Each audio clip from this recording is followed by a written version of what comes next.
Hi hello నమస్తే. నేను మీ వాసుదేవన్.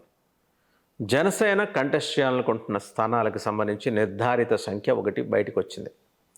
55 స్థానాలు అవి. 55 స్థానాల్లో కంటెస్ట్ చేయడానికి జనసేనని నిర్ణయం తీసుకున్నారు. ఆ 55లో ఉభయ గోదావరి జిల్లాల నుంచి 29 నుంచి 32 స్థానాలు ఉన్నాయి. అలాగే ఒక 12 స్థానాలు 12 లేదా 14 స్థానాలు వచ్చేప్పటికీ ఉత్తరాంధ్ర, దక్షిణ కోస్తా ఇవి కలిపి 12 లేదా 14. సో 29, 12 కలిపితే 41. ఇంకొక 9 లేదా 11 స్థానాలు రాయలసీమ నుంచి కంటెస్ట్ చేయాలని చెప్పేసి దానికి సంబంధించి నిర్ణీతమైన సంఖ్య, నియోజకవర్గాలు, బలాబలాలు అన్నీ కూడా అధినేత ముందు ఇలా పరిచి ఆయన ప్రతి ఒక్కరికి సంబంధించి ప్రతి ఒక్క సెగ్మెంట్కి సంబంధించి ఎటువంటి క్యాండిడేట్స్ ఉన్నారు నిశ్చితంగా పరిశీలిస్తున్నారు. వాళ్ళ ఇంటిగ్రిటీ, వాళ్ళ ఫైనాన్షియల్ బ్యాక్గ్రౌండ్ అండ్ వాళ్ళ ఫైనాన్షియల్ సోర్సెస్ సక్రమంగా ఉన్నాయా లేదా. ఉత్తన ఫైనాన్షియల్ బ్యాక్గ్రౌండ్ ఉంది కదా అని తెలుగుదేశం పార్టీ ఇచ్చేసినట్టు టికెట్లు ఇవ్వడానికి ఆయన సిద్ధంగా లేరు. ప్రతిదీ కౌంటర్ చెక్ చేస్తున్నారు. ఆయన కొన్న ముఖ్యమైన ఇంటెలిజెన్స్ ద్వారా సేకరిస్తున్నారు.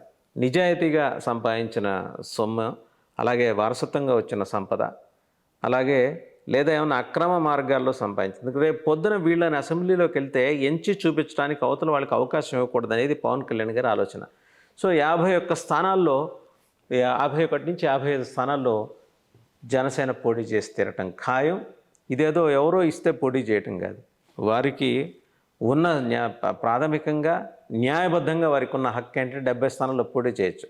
కానీ పవన్ కళ్యాణ్ గారు చాలా జుడిషియస్గా ఆలోచించి 55 స్థానాల్లో పోటీకి నిలబడదాం అనుకుంటున్నారు. ఆ సంఖ్య తగ్గితే 51 దగ్గర ఆగుతుంది. అంతకుమించి ఒక్క సీటు కూడా తగ్గే ప్రసక్తి లేదనేది విశ్వసనీయ సమాచారం. క్యాండిడేట్స్ ఇంటిగ్రిటీ దగ్గరికి వచ్చేప్పటికీ ఆయన రకరకాల పారామీటర్స్ చూస్తున్నారు. బడుగు బలహీన వర్గాలు, విస్మృత విసర్జిత సామాజిక వర్గాలు, ఎస్సీ ఎస్టీ బీసీ మైనారిటీస్. ఎందుకంటే ఆయనది కులాలు కలుపుకొని వెళ్ళే సిద్ధాంతం. ఏ ఒక్క కులానికి టికెట్ డినై చేయటం అనేది ఆయన మనసులో అనుకోలే. ఖచ్చితంగా వాళ్ళకి టికెట్ ఇద్దాం. అదే సందర్భంలో వాళ్ళ ఆర్థిక స్తోమత, ఆర్థికంగా అంత బలసంపన్నులు కాకపోతే పార్టీ నుంచి ఫైనాన్షియల్ సపోర్ట్ ఇచ్చి గెలిపించుకుందాం అనేది నిర్దిష్టంగా, నిర్దూష్టంగా, చాలా స్పష్టంగా, స్పెసిఫిక్గా, ఫ్లాలెస్గా ఆ ఎంపిక ప్రక్రియ చేపడుతున్నారు. ఆ వెట్టింగ్లో ఒక్కోసారి 8 మంది అభ్యర్థులు వస్తున్నారు. ఒక్క అసెంబ్లీ నియోజకవర్గం నుంచి బాగా జల్లెడ పట్టి దాన్ని 4కి కుదిస్తున్నారు. ఆ 4ని 3 చేస్తున్నారు, 3ని 2 చేస్తున్నారు. ఆ 2 1కి దగ్గరలో వచ్చే అవకాశం షార్ట్లీ కపుల్ ఆఫ్ డేస్లో ఉండొచ్చు, మ్యాక్సిమం ఒక 1 వీక్లో ఉండొచ్చు.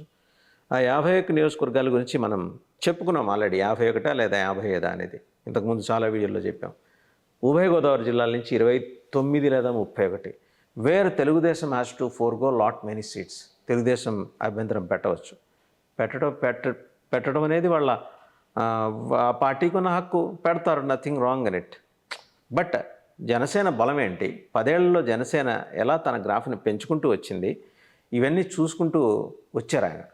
వచ్చి దాన్ని బట్టే క్యాండిడేట్స్ ఎంపిక. ఉభయ గోదావరి జిల్లాలో ఆయన పర్యటించినప్పుడు చాలా నిర్మోహమాటంగా చెప్పారు, రాజమండ్రి ఎయిర్పోర్ట్కు ఎవరు దయచేసి రావద్దు, నాకు కావాల్సిన నాయకులు నేనే పిలిపించుకుని 1-to-1 మాట్లాడతాను. 1-to-1 మాట్లాడినప్పుడు ఒక్కొక్కరితో 20-25 మినిట్స్, డిఫరెంట్ పారామీటర్స్ మాట్లాడిన వాళ్ళు ఎవరు బయటకు వచ్చి ఈ విషయం చెప్పాల. పూర్తిగా జనసేన సెక్రటేరియట్ నుంచి లభిస్తున్న విశ్వసనీయమైన సమాచారం ఇది. సో 55 సీట్లకు తగ్గేది లేదు. తెలుగుదేశం లేదు, మరీ మొహమాట పెడితే 51కి వస్తారు, ఒక 4. 2019లో చేసినట్టో 2014లో చేసినట్టో పవన్ కళ్యాణ్ ఈసారి రాజకీయం చేయట్లేదు. రాజకీయాల్లో ఆయనకు 15 ఏళ్ల అనుభవం ఉంది. అంతకు పూర్వం తన సొంత పార్టీ పెట్టక పూర్వం ప్రజారాజ్యంలో యువరాజ్యం అధినేతగా 5 ఏళ్ళు ఆయన ఏంటో ఆయన ప్రూవ్ చేసుకున్నారు.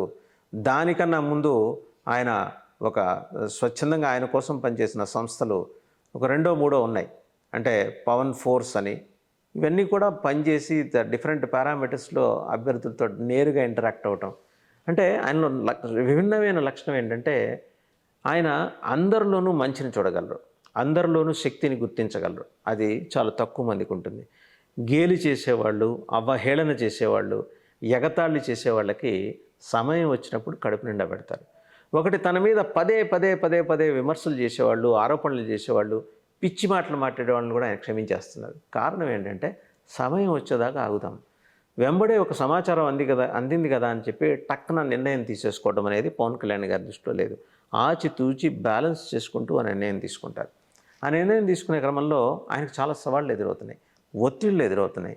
చుట్టుపక్కల ఉన్న వాళ్ళే అంటే ఆయనకి ఇక్కడ ఇది ఆయన చుట్టూ ఉన్న వాళ్ళలో ఎవరు తనకి నిజమైన నమ్మకస్తులో, ఎవరు పారాచూట్ లాగా వచ్చి ఇక్కడ వాలారో, పారాచూట్లు పట్టుకుని ఇక్కడ వచ్చి వాలారో వేరే పార్టీల నుంచి, ఇవన్నీ ఎడ్యుకేట్ చేసుకునే సమయం ఆయన లేకపోవటం వల్ల ఆయన కొంత దృష్టి మరల్చిన మాట వాస్తవమే. అలాగని వాళ్ళేం వదిలిపెట్టరు, ఆయన ఉపేక్షించరు, పంపించేస్తారు. మనం చెప్పింది కూడా అదే, ఇష్టం లేని వాళ్ళు వెళ్ళిపోండి, కోర్టు రాజకీయాలు మాత్రం ఇక్కడికి వచ్చి చేయమాకండి. కానీ అలా సున్నితంగా చెప్తే వెళ్ళరు పవన్ కళ్యాణ్ గారు. వాళ్ళకి ఇవ్వాల్సిన ట్రీట్మెంట్ మీది ఉంది కదా, గబ్బర్ సింగ్ తర్వాత భీమ్లా నాయక్ ట్రీట్మెంట్ ఉంది చూసారా, ఆ ట్రీట్మెంట్ ఇస్తే అప్పుడు వాళ్ళు ఆ బడిత పూజ చేస్తే అప్పుడు బయటికి వెళ్తారు కోవట్లందరూ. మీరు ముఖ్యమంత్రి కావాలి అని ఆకాంక్షిస్తున్న 88% లేదా 89% తాడిత పీడిత బడుగు బలహీన వర్గాలు, విసర్జిత సామాజిక వర్గాలు. విస్మృత అంటే నెగ్లెక్టెడ్, విసర్జిత అంటే మీకు తెలిసిన విషయమే. ఆల్మోస్ట్ వాళ్ళు they were sent out of the system ruthlessly.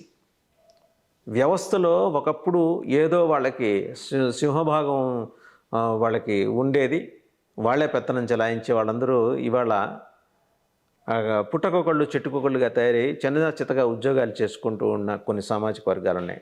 వాళ్ళు విసర్జిత సామాజిక వర్గాలు. వాళ్ళందరినీ మీరు దృష్టిలో పెట్టుకొని మీరు ప్రత్యేకంగా కొన్ని పథకాలు ఏర్పాటు చేసి పథకాలు మీ మనసులో ఊహించుకున్నారు. అవి రూపకల్పన చేయాలంటే మీరు అధికారంలోకి రావాలి. మీరు అధికారంలో రావాలంటే మీ చేతిలో మీరు గెలవాల్సిన సీట్లు 50 పైన ఉండాలి. అందుకనే మీరు 55 దగ్గర ఆగారు.